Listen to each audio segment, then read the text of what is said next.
네, 증권 파생 상품론 제13주차 세 번째 시간입니다. 우리가 지난 1차 시에서는 파생 상품에 대한 그런 내용 중에서 옵션을 위주로 해서 옵션에 대한 기초적인 개념과 용어에 대해서 살펴봤습니다. 그리고 지난 2차 시에서는 옵션을 활용한 다양한 그러한 투자 전략에 대해서 살펴봤습니다. 자, 이번 3차 시에서는 옵션과 관련된 그러한 이론에 대해서 깊숙이는 설명을 안 하겠지만 그러한 이론에 대한 부분을 가볍게 좀 살펴보도록 하고, 옵션과 관련된 그런 프리미엄, 그러한 인덱스 지수에 대해서 좀 살펴보도록 할 것입니다. 그리고 아울러서 우리가 지난 제12주차에서 배웠던 그러한 선물과 이번 주차에서 배웠던 그러한 옵션을 종합 정리하는 그러한 시간을 좀 갖도록 하겠습니다. 자, 마찬가지로 3차 시에 있는 내용도 교재를 중심으로 해서 학습하면 되겠습니다. 자, 좀 전에 말씀드렸듯이 이 3차 시에서는 옵션의 이론과 각각의 포션에 따른 그러한 이해를 하도록 하고요. 그 다음에 옵션의 성질을 가지고 있는 여러가지 장애 파생 상품에 대해서 살펴보도록 하겠습니다. 금리 선도 계약과 장애 금리 옵션, 그리고 주식 워런트 증권인 ELW, 그리고 마지막으로 선물 가격과 옵션 가격을 비교함으로써 이해를 돕는 데 초점을 맞추도록 하겠습니다.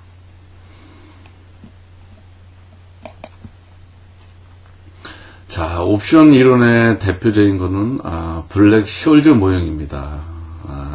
이 모형은 1973년도에 피셔 블랙하고 마이런 숄스가 물리학의 열 확산 속도를 활용한 그러한 계산 공식을 응용해서 옵션의 가격에 대한 그러한 부분을 이해하도록 제시한 그러한 모형입니다.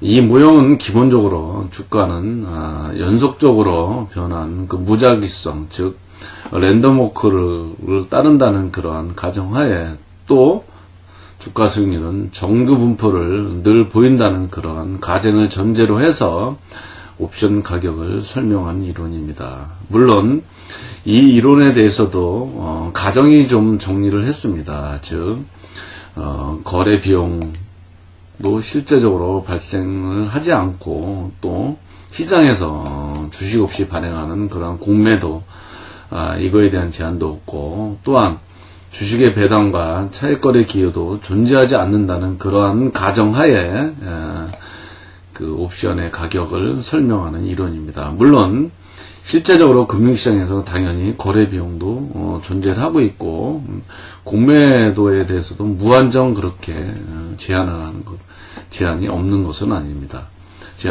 어느 정도 제한이 있을 수도 있고 없을 수도 있고, 각 금융시장별로, 나라별로 약간 다르게 되어 있는 부분입니다.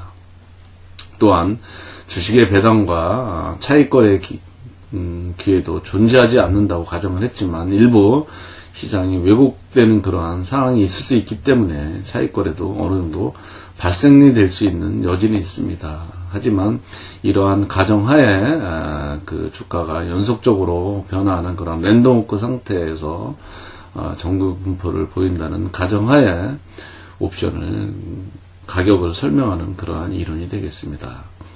또한 가정이 좀 더 요구하는 그러한 이론입니다. 즉 이자율은 만기까지 고정된 그러한 상수이고, 투자자는 언제든지 무위험 이자율로 차입과 대출이 가능하다는 그러한 또 가정을 하고 있습니다. 이러한 가정하에 그 마이런 숄즈와 피셔 블랙은 옵션 가격을 설명을 했습니다.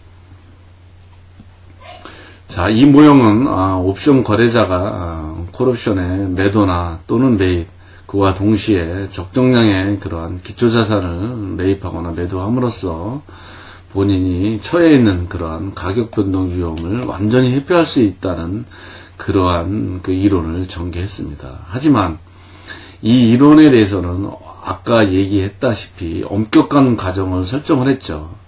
그래서 실제로 금융시장에서 볼 때는 비현실적이라는 그러한 지적도 많이 보이고 있습니다.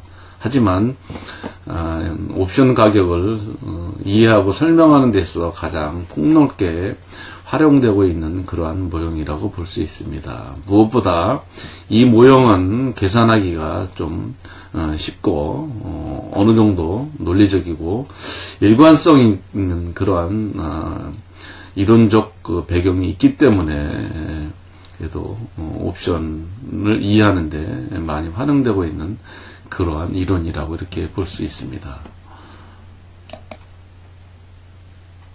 자, 마이런 샤넬 휴즈에 대해서 좀 살펴보도록 하겠습니다. 숄저는 파생금융상품 평가이론을 확립한 공로로 97년도에 노벨 경제학상을 수상할 정도로 유명한 학자가 되겠죠.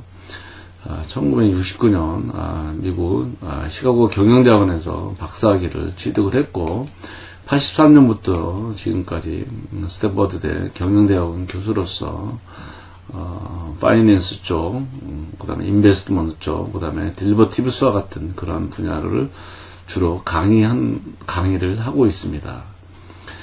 숄저는 1973년도에 저널 오브 폴리티컬 이코노미즈라는 그러한 저명한 그런 학술지에 좀 전에 말씀드렸던 블랙 숄저 모형을 발표하게 됩니다. 물론 자세하게 공식은 제가 이번 강좌에서는 생략하겠지만 결론적으로 그래도 이야기를 하고자 하면 이 그 옵션 가격 모형의 결론은 다음과 같이 정리할 수 있습니다. 완전 금융시장에 대한 그러한 이론적 가정을 전제로 해서 투자자들이 즉 옵션을 거래하는 사람들이 콜옵션의 매도와 매입을 동시에 해서 적정량의 또 기초자산을 매입 매도함으로써 그러한 가격 변동 위험을 어느 정도 회피할 수 있다는, 사실은 완전히 회복한다고 이렇게 이야기는 하고 있습니다. 그래서 무위험 해지 포트폴리오를 구축할 수 있다는 그러한 사실을 구현했다는 점에서 이러한 옵션 가격 모형이 어느 정도의 그 논리적으로 합리성을 가지고 있다, 이렇게 이해하면 되겠습니다. 자, 그러면 이번에는 옵션의 포지션에 대한 부분을 살펴보도록 하겠습니다. 이 부분은 옵션의 민감도 분석이라 이렇게 불려질 수 있습니다.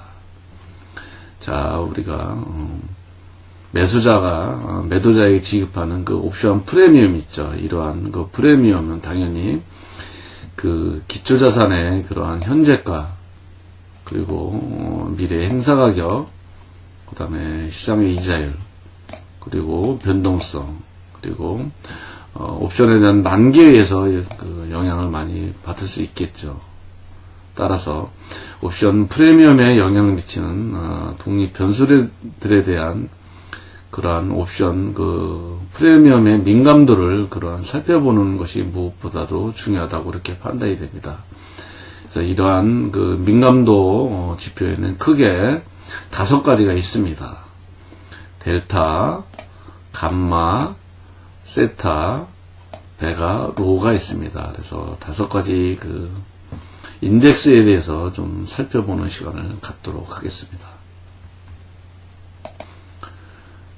자, 먼저 델타입니다. 이 델타는 개별 주식이나 코스피와 같은 그러한 기초자산 가격이 변화할 때 과연 옵션 가격이 얼마나 변화하느냐, 그거를 나타내는 그러한 민감도를 보여주는 지표입니다.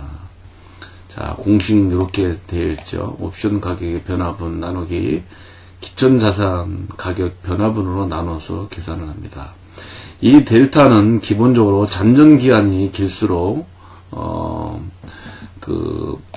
앳더머니죠. 등가격 옵션에 수렴을 하게 되고, 변동성이 클수록 그러한 콜옵션의 그러한 델타는 커지고, 상대적으로 풋옵션의 델타는 그러한 작아지는 그러한 성격을 가지고 있습니다.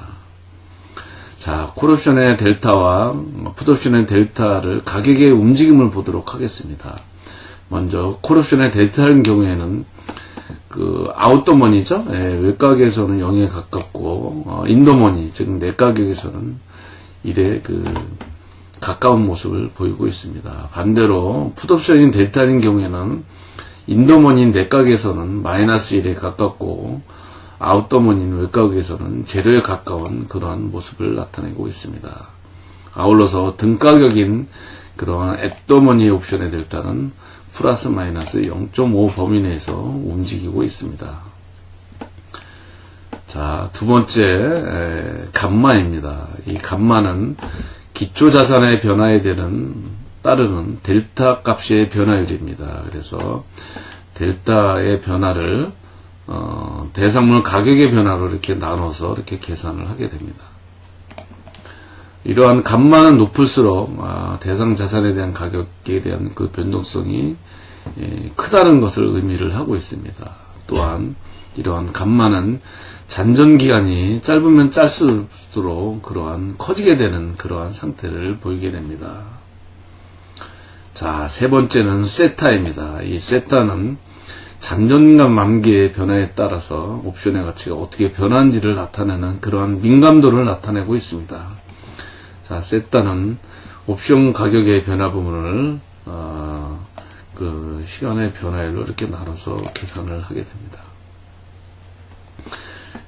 이 세타는 만기일에 접근할수록 시간 가치는 급속히 감소하게 됨으로 인해서 만기가 다가올수록 커지게 되는 그러한 모습을 보이게 됩니다. 자, 네 번째는 배가입니다. 이 배가는 변동성 개수의 증가에 따른 옵션 가격의 증가분을 나타내고 있습니다. 그래서 옵션 가격의 변화를 변동성의 변화로 이렇게 나누어서 이렇게 계산을 하면 됩니다. 이러한 배가는 변동성이 커지게 되면 옵션의 가치는 커지게 되므로 콜옵션과 풋옵션 양의 값이 가지게 되는 그러한 특징을 가지고 있으며 아울러서 잔존 기간이 길면 길수록 배가 값은 그러한 커지게 되는 그러한 모습을 보이게 됩니다. 자, 마지막 민감도 지표로서 로입니다. 이 로는 무염 이자율 변화에 따른 옵션 가치의 변화분입니다. 그래서 이 로는 옵션 가치의 변화를 금리의 변화로 나누어서 이렇게 계산을 하게 됩니다.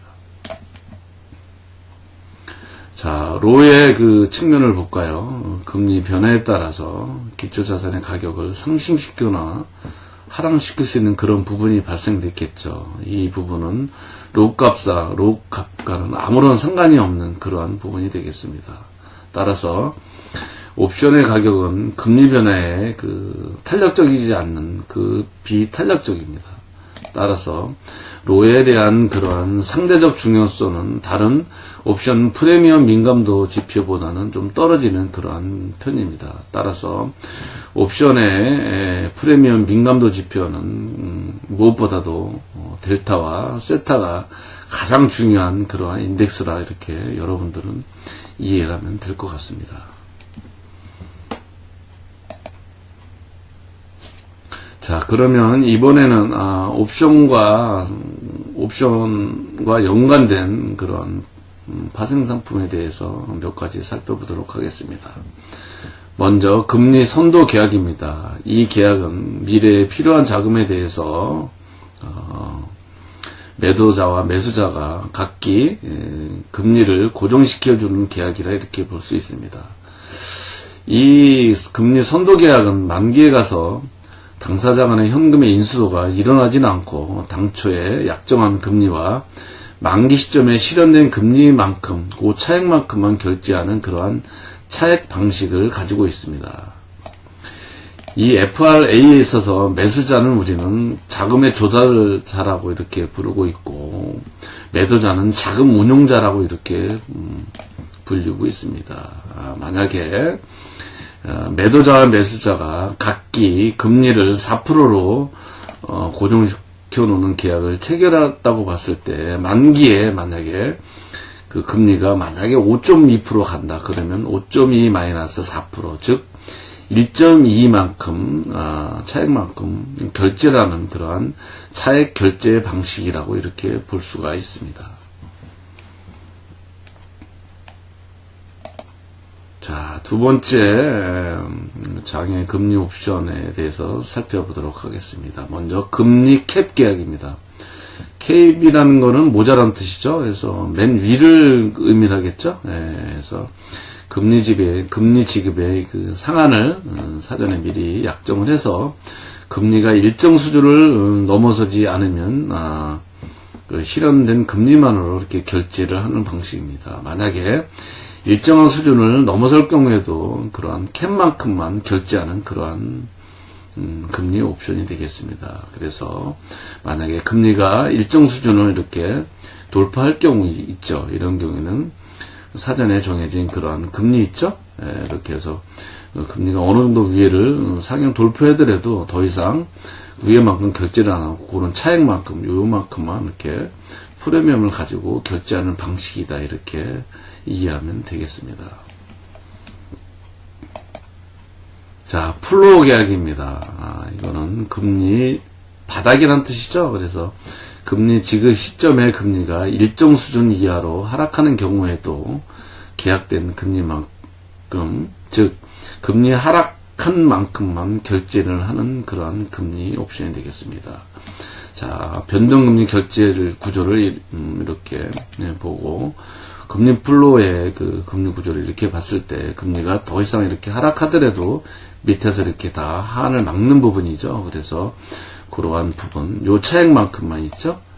이러한 차액만큼만 프리미엄을 가지고 거래하는 그러한 방식이라고 이렇게 이해하시면 됐습니다. 금리가 일정 부분 하향 돌파하더라도 그 더 이상 하락분만큼을 커버하는 그러한 계약이라고 이렇게 볼 수가 있습니다. 자, 금리 칼라 계약입니다. 이 계약은 금리 캡하고 금리 플로어를 합성한 그러한 계약이라고 볼 수 있습니다. 그래서 금리 폭등에 대해서는 그 차입자고 금리 폭락에 대해서는 그러한 자금 대여자가 각각 프리미엄을 상대방한테 내고 해지하는 구조가 되겠습니다. 그래서 이 금리는 구조는 당연히 그 플로어와 그다음에 캡의 그러한 그 범위 내에서 이렇게 그죠? 범위 내에서 이렇게 형성되는 그러한 구조라고 이렇게 볼 수가 있습니다. 자, 세 번째는 주식 워런트 주권입니다. 그 에코티 링키드 워런트라고 이렇게 부르죠. 기초 자산이 되는 증권을 사거나 팔 수 있는 일종의 옵션은 권리 증서라고 이렇게 이해할 수 있습니다. 자, 우리 유가증권 시장에서 거래되는 그런 증권에는 한번 예를 들어서 한번 볼게요. 만기시 예를 들어서 삼성전자의 주가를 행사 가격 220만 원에 살 수 있는 그러한 그 ELW를 그 만 원의 프리미엄을 주고 만약에 매입을 했다. 그런 가정을 하는 경우입니다. 이럴 경우에 만기가 시에 주가가 그 주가 플러스 프리미엄 만 원이죠. 그래서 221만 원을 넘게 되면 당연히 권리 행사를 통해서 차액을 실현하겠죠. 하지만 만기시 삼성전자 주가가 220만 원인 그 블레이크 포인트를 만약에 하회를 하게 되면 당연히 포기를 하겠죠. 당연히 그 프리미엄만큼 손실을 보게 됩니다. 따라서 만기 전에 ELW의 가격이 오를 경우에는 유통시장에서 매각을 통해서 그러한 차익을 실현할 수 있는 그러한 그 효율성을 가지고 있는 장외 파생 상품이 되겠습니다. 자, ELW의 그러한 투자 종목 수는 주로 한 20개 종목 상장된 개별 종목 옵션이 20개가 있었다 그랬죠. 그러한 20개 종목 이렇게 되었고, 그 다음에 ELW는 하지만은 코스피 200 구성 주식 바스켓, 코스피 다양하게 이렇게 형성될 수 있습니다. 그만큼 다양하게 구성될 수 있다고 봅니다. 자, 발행자입니다. 주식 옵션 이런 그 일반 투자자가 옵션 매도를 하겠죠. 하지만 ELW인 경우에는 장외파생 운용 허가를 받은 증권회사만이 발행을 할 수 있습니다. 현재 우리나라의 증권사 중에서 장외파생 허가를 받은 증권사를 참고로 이렇게 표시를 했습니다. 자, ELW에 투자함으로써 손실이 원원트 비용으로 제한되는 그러한 특징을 가지고 있었죠. 예. 주식 옵션인 경우에는 보통 만기는 보통 표준화되어 있죠. 3개월 이상, 3년이 이렇게 되어 있고. ELW인 경우에는 장외 상품이 그러한 상장되는 그러한 형태로서 투자자의 욕구에 맞게 다양한 구조로 이렇게 발행할 수 있습니다. 자, 이 ELW의 장점은 뭐가 있을까요? 직접 투자 비교해 볼 때, 주가 하락했다는 위험을 줄여들 수 있죠? 예, 그래서 투자 위험을 감소시킬 수 있고, 또 하나, 주가가 하락하는 게 따른 그러한 일정 부분 손익을 제한하기도 하지만, 주가가 상승할 경우에는 이익이 확대되는 그러한 장점을 가지고 있습니다. 자, 우리 옵션의 마지막 정리하는 시간입니다. 우리가 12주차에 배웠던 선물 거래와 이번 주차에서 배웠던 그런 옵션 거래를 비교표를 통해서 한번 살펴보도록 하겠습니다. 자, 먼저 거래 대상입니다. 선물 거래는 대상 자체를 거래하는 거죠. 대상 자산이 여러 개 있죠. 지수도 있을 수도 있고, 그 다음에 개별 종목이 있을 수도 있고, 또는 원달러 환율 될 수도 있고, 그 다음에 커머디티, 금, 성 이런 거에 될 수가 있습니다. 하지만 옵션 거래는 대상 자산을 사거나 팔 수 있는 그러한 거래입니다. 그죠? 그 다음에 두 번째는 권리와 의무입니다. 그래서 선물 거래는 매수자와 매도자 모두 다 권리와 의무가 반드시 수반이 되어야 됩니다. 하지만은 옵션 거래의 경우에는 매수자는 권리를 가지고 있지만 매도자는 의무가 가지고 있습니다. 각각이 포지션이 다르죠. 자, 세 번째는 계약 시 수수 금액입니다. 선물 거래는 당연히 프리미엄 수수가 없습니다. 하지만은 옵션 거래는 매도자인 경우에는 매수자에게 이제 권리를 부여를 하죠. 당연히 프리미엄을 수취를 합니다. 반대로 매수자는 프리미엄을 당연히 매도자에게 지급을 하죠. 예, 그런 성격을 가지고 있습니다. 자, 네 번째 증거금입니다. 선물인 경우에는 대상 자산 자체가 거래되기 때문에 매도자와 매수자 모두 증거금을 납부를 해야 됩니다. 하지만 옵션 거래인 경우에는 의무를 부담하는 매도자에 한해서만 이렇게 납부를 하면 됩니다. 매수자인 경우에는 권리인 선택권을 가지고 있기 때문에 당연히 증거금에 대한 부담감은 없습니다. 자, 이번에는 위험 구조입니다. 먼저 매수자의 측면에서 살펴볼까요? 선물 거래는 매수자인 측면에는 위험이 무한정이 되겠죠. 또한 매도자의 측면에서도 위험이 무한정이 되겠습니다. 즉 본인이 예측한 대로 가격이 움직이지 않고 반대로 움직이게 되면 매도자나 매수자는 모두 다 위험이 무한정 커지게 됩니다. 따라서 우리는 이러한 선물 거래를 제로섬 게임이라 이렇게 이야기를 하고 있습니다. 그래서 둘 중에 하나, 즉 매수자와 매도자는 둘 중에 하나는 손해를 보게 된다는 구조가 되겠죠. 하지만 이 옵션 거래에 대해서는 매수자인 경우에는 프리미엄을 주고 샀기 때문에 손실이 날 경우에는 프리미엄을 이렇게 한정하게 됩니다.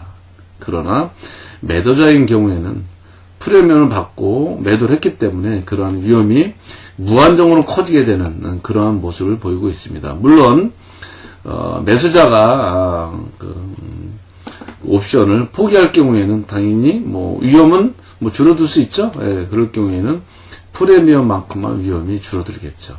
자, 위험에 대한 구조 여러분들이 이해를 해야 됩니다. 자, 결제 방법입니다.